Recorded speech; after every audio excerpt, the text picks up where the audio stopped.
Namaskar, and a very good morning to each and every one of you present here. It is my privilege to welcome you to the second day of INFOCOM 2016. We will start today with a much awaited leadership keynote by one of the most respected industry stalwarts, Mr. Vineet Nayar, former CEO, HCL Technologies, author and philanthropist, and founder chairman and CEO, Sampak Foundation. The topic he would be speaking on is Employees First, Customers Second. This session is brought to you by Adamas University. We are very privileged to have with us Mr. Vineet Nayar here with us today morning. A very warm welcome to you, sir. But before we invite him onto the dais, I would like to request Mr. Surojit Biswas, Group President, Adamas University and Rice Education, to kindly come forward and do the honors of introducing Mr. Vineet Nayar, our keynote speaker.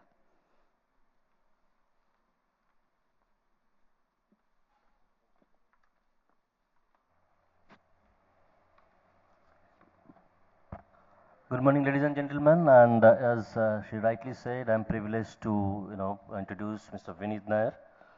Mr. Nayar, we from Adamas University are very glad that we have been associated with this session.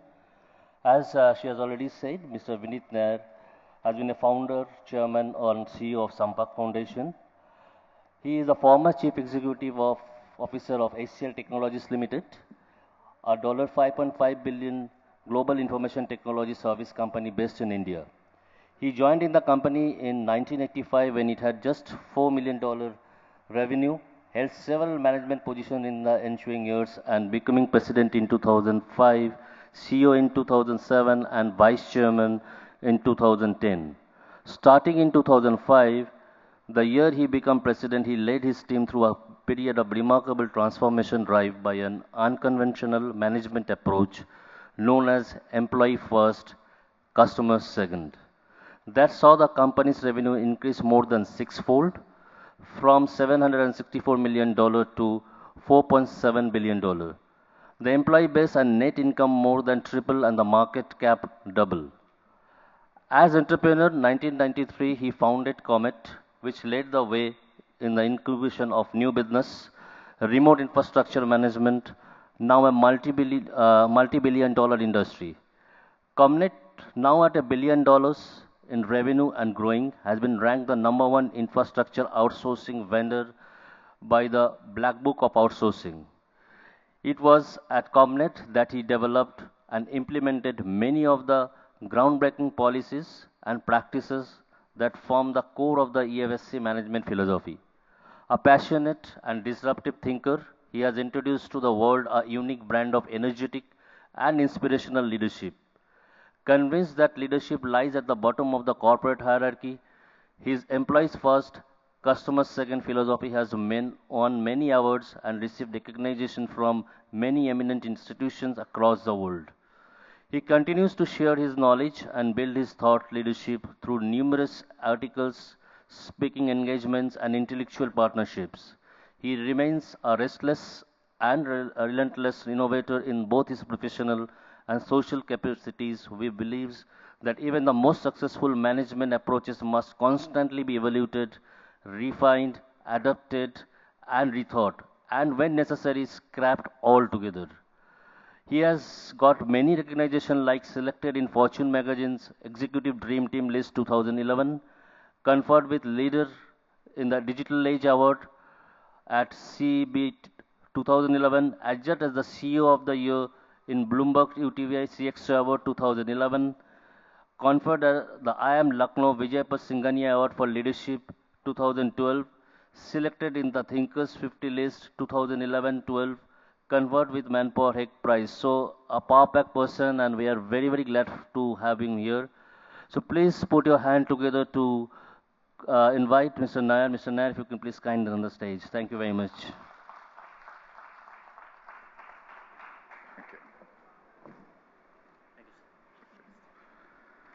Good morning. Let me start this session with a story of a boy. And this is a true story in Shanghai.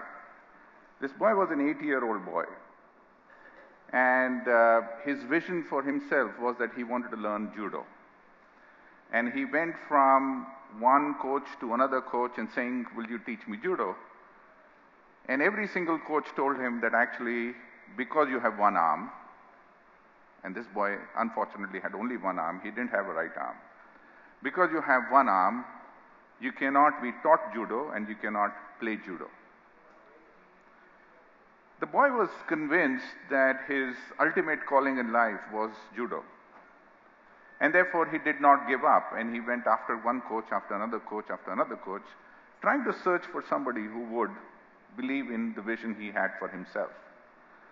Finally, he met a coach who said, not only I will teach you judo, but I will also help you play the game and compete in a competition.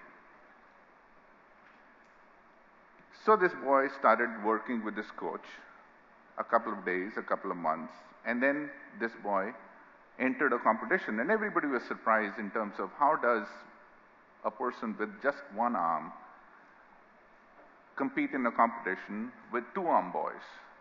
And that was quite a murmur in the crowd when he went to the stage and fought for the first time, and he won the round.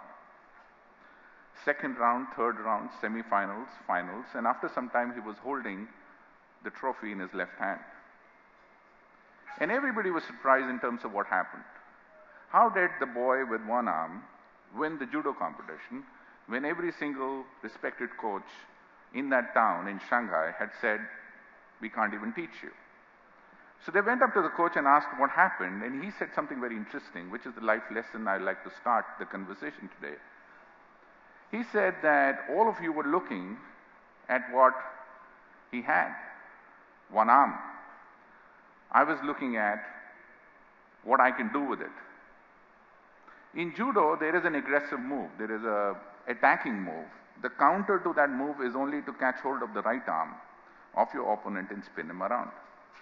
Since my boy didn't have a right arm, there was no counter to that move. So the only one move I taught him was that attacking move. And he kept on attacking and kept on winning points. And that's how he won the competition. The moral of the story in life is that there are 6 billion of us. Unfortunately, most of us think in boxes. Most of us think in traps and are not able to liberate ourselves and think beyond the obvious. High performance teams and high performance individuals are those who do what others consider impossible. That definition issue is very important because as we dig deeper into how do you do that, most of us retrospectively declare ourselves as high performers. Whereas high performance is all about doing stuff which others consider impossible. So when this coach got this boy to play judo and win, everybody considered that impossible. This guy considered it possible. He made impossible possible. And after that, a lot of people followed the same suit. So if by the definition, high performance is about doing stuff others consider impossible, the question is, how do you go about doing it? I believe that the first step you need to do is to ask yourself, what percentage of time are you spending attempting the impossible? And the problem with this generation and the problem with a lot of executives I meet across the globe is they talk innovation, they talk big things, but the amount of percentage of time they spend on attempting the impossible is very small. There was a very interesting story, a very interesting case study done by Harvard and MIT together, and they looked at close to 500 innovators, including Steve Jobs and Mark Zuckerberg and everybody, and said that what makes some of these entrepreneurs, some of these innovators succeed and the others don't. And they came up with three reasons why some succeed and others don't. But the first reason was that the innovators spend substantial amount of their time innovating, which is obvious. But it is true that most of the innovators don't spend that time innovating. Therefore, if you want to be a high performer individual, and if you want to create high performance teams, and if you want to work in high performance organization, the first step is to spend adequate time attempting the impossible. And if you are not attempting the impossible, but attempting the incremental, then impossible is not going to happen. The second is in the word impossible itself. So what is impossible? If you look at a magician, and PC Sarkar is from here, if you look at a magician performs a magic trick, and you say, wow, it's impossible. He makes somebody fly in the air, he cuts the body in half, he does stuff which is completely unimaginable, and you call that impossible. Now, is it truly impossible? Or it is impossible for you because it is within your boundaries of logic and reason, but it is outside your boundaries of logic and reason for the magician. I'm sorry, it is within the boundaries of logic and reason for the magician, and it is outside your boundaries of logic and reason, and therefore whatever is outside your boundaries of logic and reason, you call it impossible. So the only way to attempt impossible is to expand your boundaries of logic and reason, to try and attempt more and more stuff which is not logical. Unfortunately, our schooling system, our college system, our education system is all about trying to be trapped into logical arguments, into logical things. And here I'm saying that the only way you can attempt the impossible, and if you don't attempt the impossible, you cannot succeed to be high performance, is to try and think outside the boundaries of logic and reason. So that brings us to how can you think about things outside the boundaries of logic and reason. And there are two case studies I'm going to talk about today, which is all around innovation. So my definition of innovation is thinking outside, attempting things outside the boundaries of logic and reason. The first happened at HCL. And so most of you know HCL, but at that particular time, HCL market cap was about 1.2 billion. Revenue was about $700 million. We were losing mind share, market share, and talent share. The company was going nowhere, and therefore the 30,000 employees in that organization decided to transform the organization. So the first rule of transformation is to understand the word transform. The word transform means changing the form of something permanently. So therefore, whenever you are attempting innovation or attempting transformation, you must understand that you need to get out of what was to get into what will be, and therefore changing the form of something permanently. So when we started looking at how do you transform an organization, there are a couple of case studies which came up which were very interesting.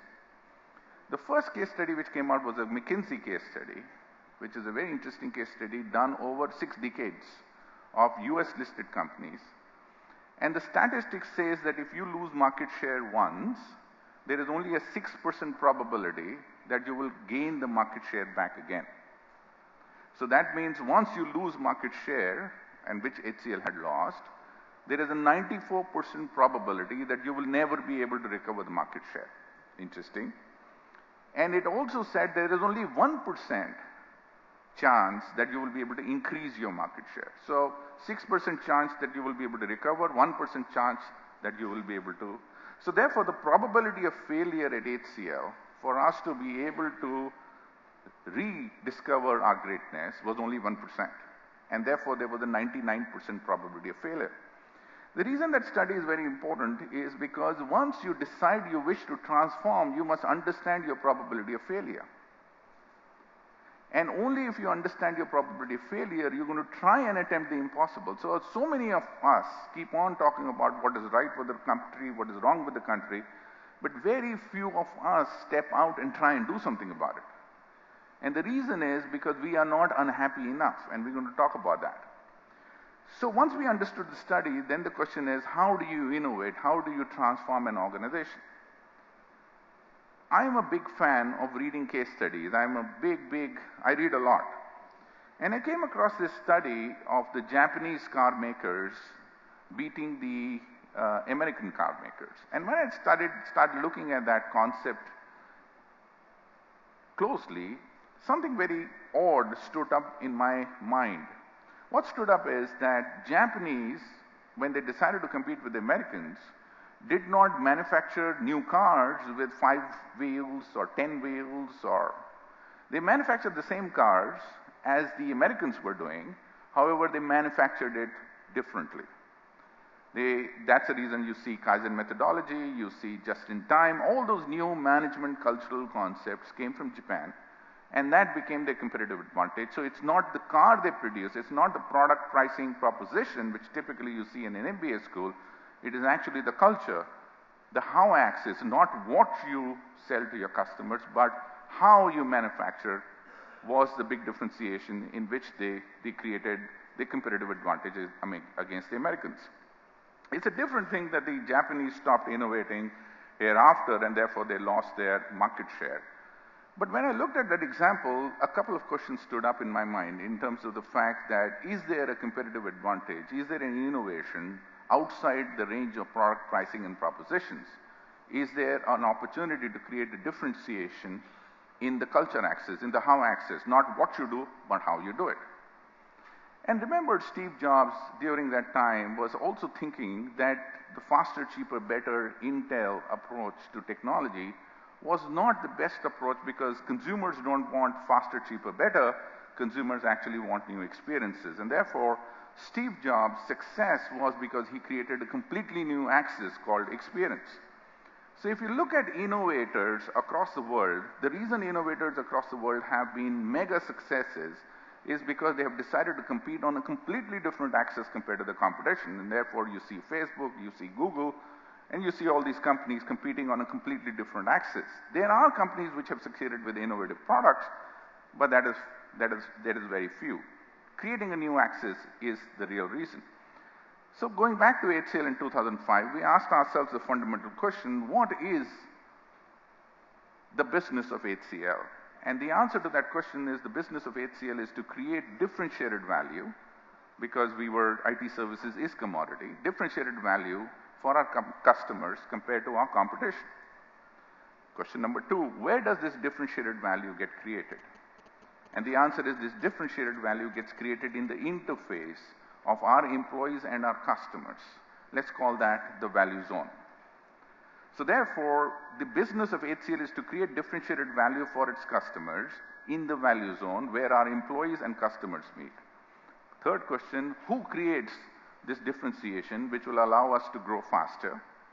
In IT services, and that is true with a lot of other services business, the employees in that value zone create the differentiation or are the differentiation because of which the company can grow faster.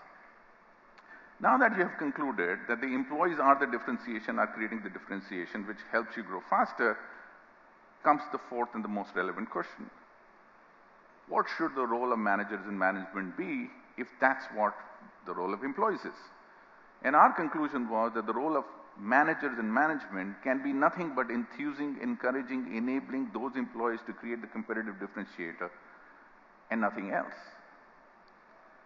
When we reached to this obvious conclusion, there are a couple of things which stood up in our mind. The first is the definition issue of a manager. The word manage actually is a French word which is breaking a horse into submission.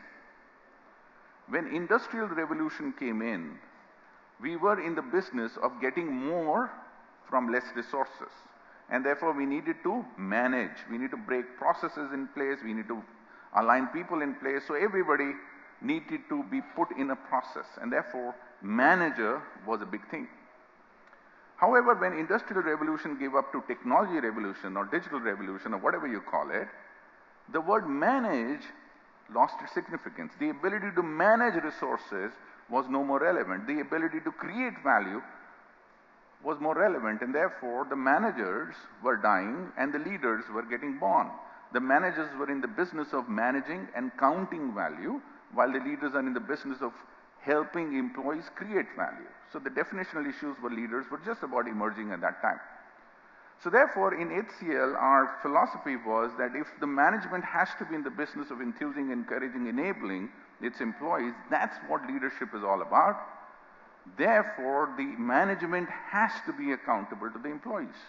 So the management appraisal has to be done by the employees, the management has to be rated by the employees, and the management has to behave in the way a colleague behaves, in the way a subordinate behaves, and not in the way a manager behaves. And that is how employees first, customer second was born. As is true with any innovative idea, 10% of the job is to come up with an idea. 90% of the job is execution. When I came yesterday to Calcutta, a story which was very interesting, it dates back almost a century, went to my head. Mahatma Gandhi landed on the shores of the country in Calcutta in 1915. When he landed, especially if you see the video clippings, there were tens of thousands of people, maybe 100,000 people, who were welcoming Mahatma Gandhi. So the question number one was Mahatma Gandhi the inspiration leader India was seeking to gain independence from the British? From the videos, it seemed like he was very popular even before he came to India. And then within a few years, he became the president of Congress. So we have the inspiration leader who's going to get us the independence. The second question is, did he have the innovative idea through which he would get us the independence? And the answer is yes. The non-violence is a phenomenal management idea. The fact that you convert your competition strength into his weakness by the virtue of non-violence was a phenomenal idea practiced in South Africa. So here we have a leader who is an inspirational leader with an innovative idea. Then why did it take over 3 decades for us to gain independence? When you start searching that answer, obviously historians have an answer, the economists have an answer. As a management thinker, I have an answer. I truly believe that the execution of an idea in the early stages of independence struggle was not up to the mark. And by the time Gandhi realized what the problem is, and we're going to talk about it, I think by the time he got it right, then the acceleration of independence was very, very large. And therefore, when we talk about, we found the idea of employee first, customer second, that did not mean it's going to succeed. It's the execution which makes all the difference. And the reason I believe that the independence took that long, purely from a management point of view, and that is not the right approach to this historical event, but still if you are illogical in thinking of that event only from management point of view, you'll come to know that the answer to the question of how many people wanted independence in 1915 or 1920, I believe that the percentage of people were very low. It's only when the percentage of people who wanted independence increased because of the dissatisfaction which was created, did the independence happen. So here we had the idea, now the question of execution. In my mind, execution falls into 3 stages. So anytime you want to transform your life, your children's life, or anybody's life, I believe it falls into 3 steps. And those steps are, the first is, mirror, mirror on the wall, we are the ugliest of all. Step 1. If you are not unhappy enough with status quo, you will not change. So if you see how Arvind Kejriwal came up in the political landscape in such a short period of time, is because dissatisfaction with corruption was very, very large. So when the unhappiness is large, the transformation is very quick. The decisions are very quick. So the first step is to create unhappiness with status quo. That reminds me of a story. So there was a very rich man who had this beautiful house which was about 500-year-old. And he called a plumber one day, and the plumber came to his house, and this rich man sat that guy down and saying, do you know the seat on which you are sitting is a seat where Mahatma Gandhi once sat in my house. And the ceiling which you are seeing, Michelangelo actually had come here to paint the ceiling, and this furniture and that corner, and so he kept on telling him the history of the place, and it was quite evident that this guy is extremely proud of the 500 years of heritage of this house. So after 1 hour of passionate appeal or passionate speech to this plumber, the plumber stopped and asked him that I have a question. And he says, yes, tell me, anything, I will answer for you. And the plumber said, where the hell is the leak? Now, when you walk into your organizations and an employee comes in, don't you exactly do the same? Tell him how proud you are of the heritage of the 100 years or 50 years, and everything is nice, and how that person should be so motivated to be part of your organization. And the employee in his mind is thinking, then why the hell did you hire me? If you have no problem, then why the hell did you hire me? And therefore, we took out this huge ad in 2005 and saying HCL looking for plumbers. Plumbers, and what we said to people is that you are working in organizations which have no problems. And we as an organization have a huge number of problems, so you decide where you want to work with. And therefore, the first step in anything is any organization is a conversation in the employees, with the employees, where you talk more about problems than your belonging, your heritage.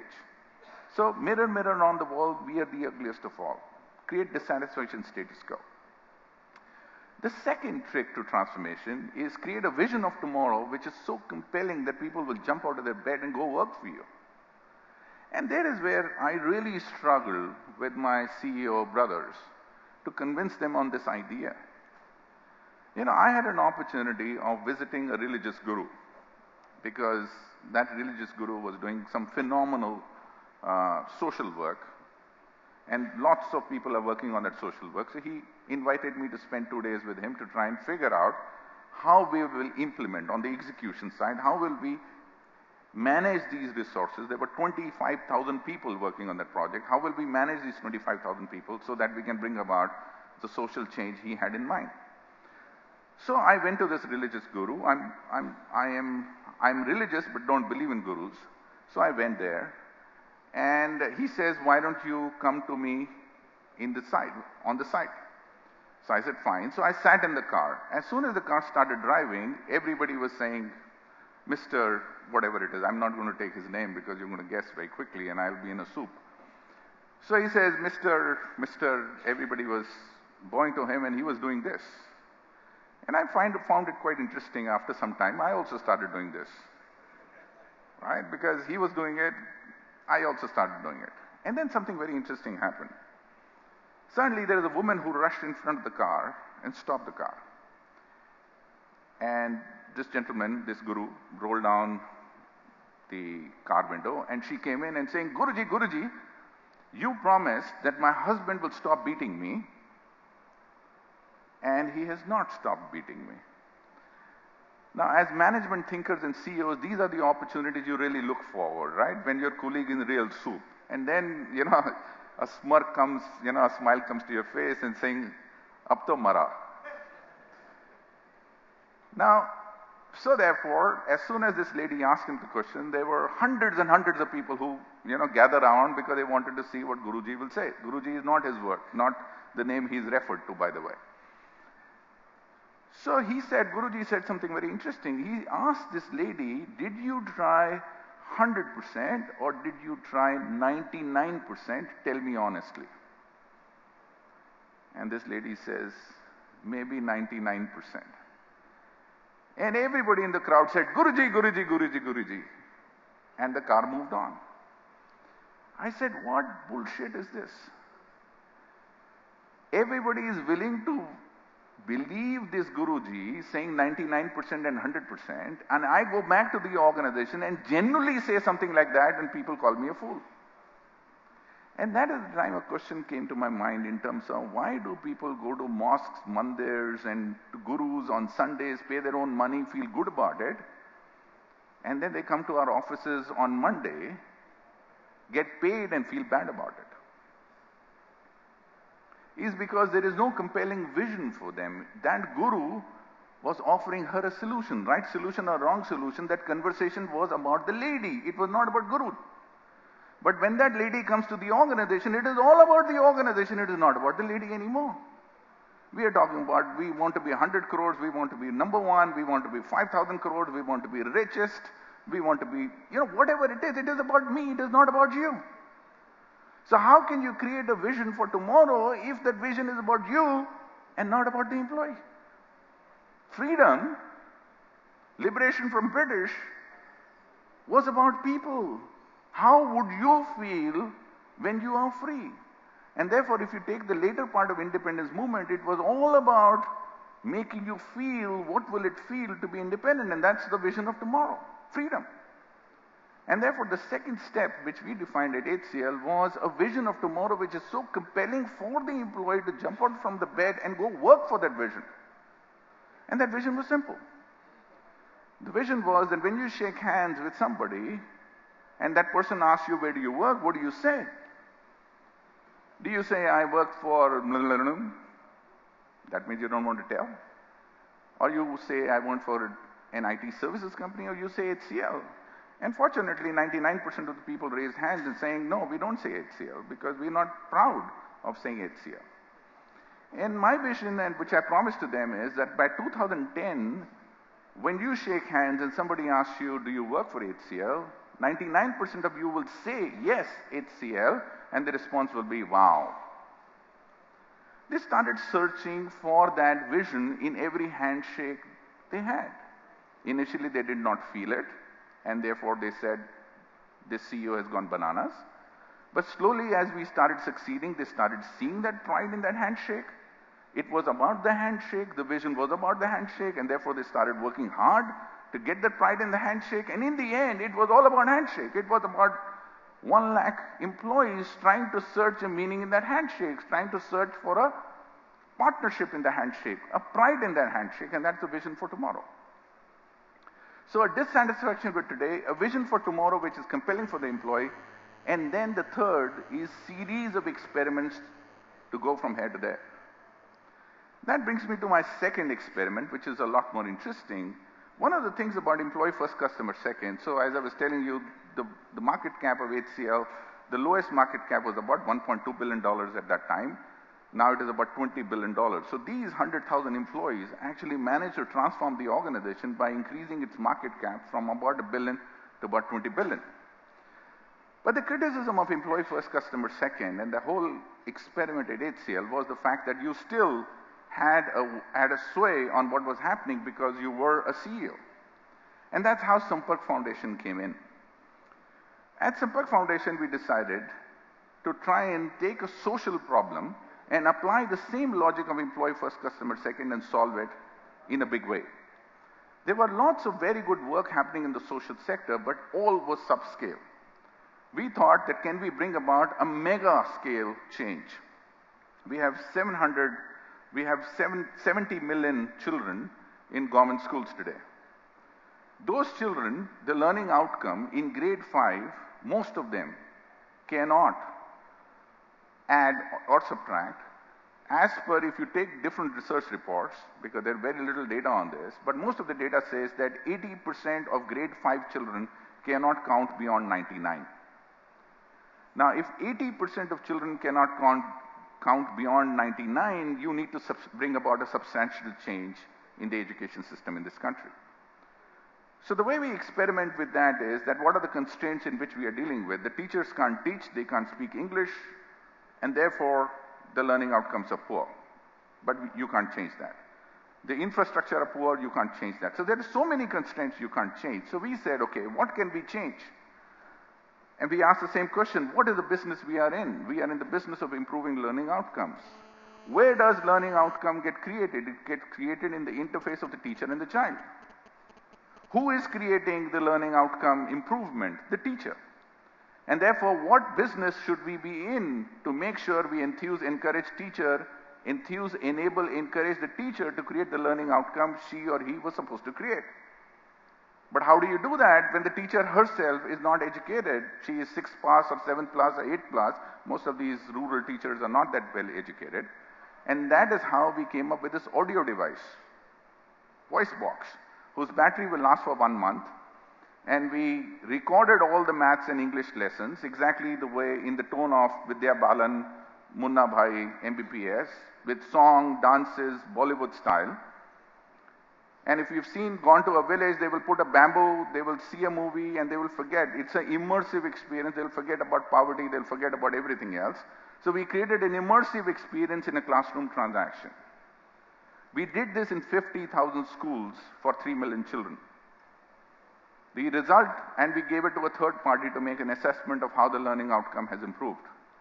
The results came up a few months ago, which said that after 1 year in the program, grade 2 2 children. Remember I told you 80% of grade 5 children could not count beyond 99.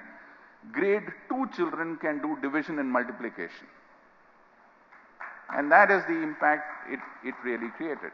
So the point I'm saying is that the art of chasing the impossible is a possibility only if you start thinking outside the boundaries of logic and reason. Let me end this conversation with a story, which is the true story of how I got motivated in chasing impossible dreams. So my father was in Nagpur. He was in National Environment Research Institute, and we got transferred to this beautiful town on the foothills of Himalayas called Pantnagar. And we were on a train journey from Nagpur to Pantnagar, and Ratlam station came around middle of the night. Now, I was an 9-year-old boy at that particular time, very interested in what's happening outside, so I got out of the train. And my parents were still sleeping, and my 2 other brothers were still sleeping in the compartment, and I got out to try and see what's happening in the railway station. And suddenly what happened was that the train started moving out of the railway station. It was supposed to be whatever, minutes of stop. And I was pretty confident, I am also confident today, and that time also I was pretty confident that I can run and catch a train, right? All your life you've done that. But I didn't realize that as the train was moving, I started running to catch the train. I didn't realize that in a moving train, you need a lot of arm strength to pull yourself up.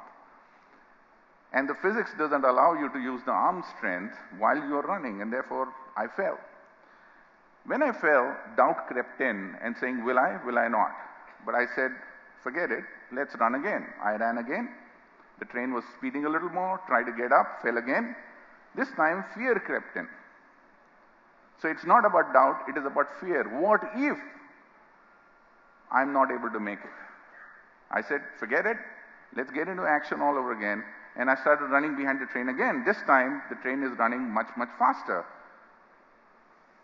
The only difference this time is the compartments are running faster than I am, and therefore I miss one compartment, the second and the third, and finally I can see the guard compartment just about crossing me, and now it is virtually impossible for me to be able to catch the train, but I kept running.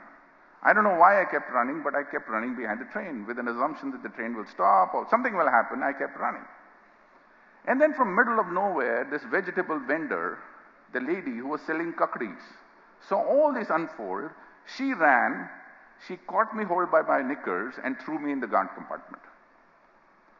And the moral of that story for me has always been etched in my memory, that if you want to do impossible, you have to chase impossible trains.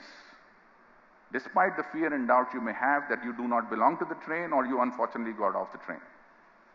And there is always somebody out there, some vegetable lady out there who's going to throw you on a train you don't belong. But if you're not going to chase impossible trains, if you're not going to chase impossible dreams, then even if somebody wants to throw you on the train, it's not going to be possible.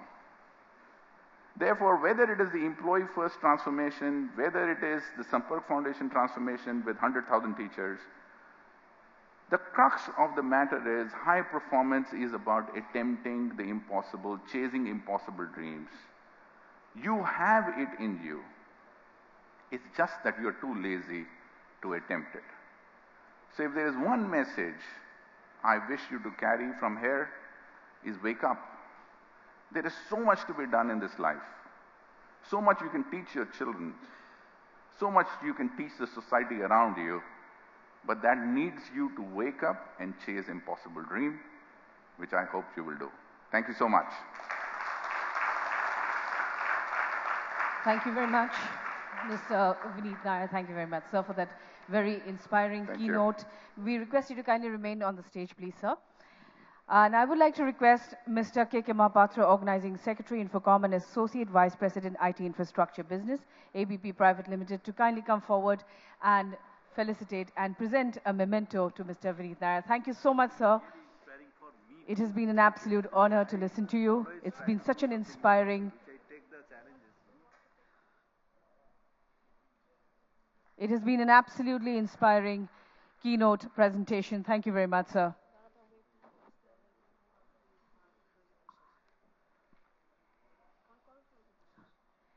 May I request Mr. Surojit Biswas, Group President, Adamas University and Rice Education. Sir, we request you to kindly remain on stage once again. I'll request Mr. Surojit Biswas to felicitate Mr. Vineet Nayar.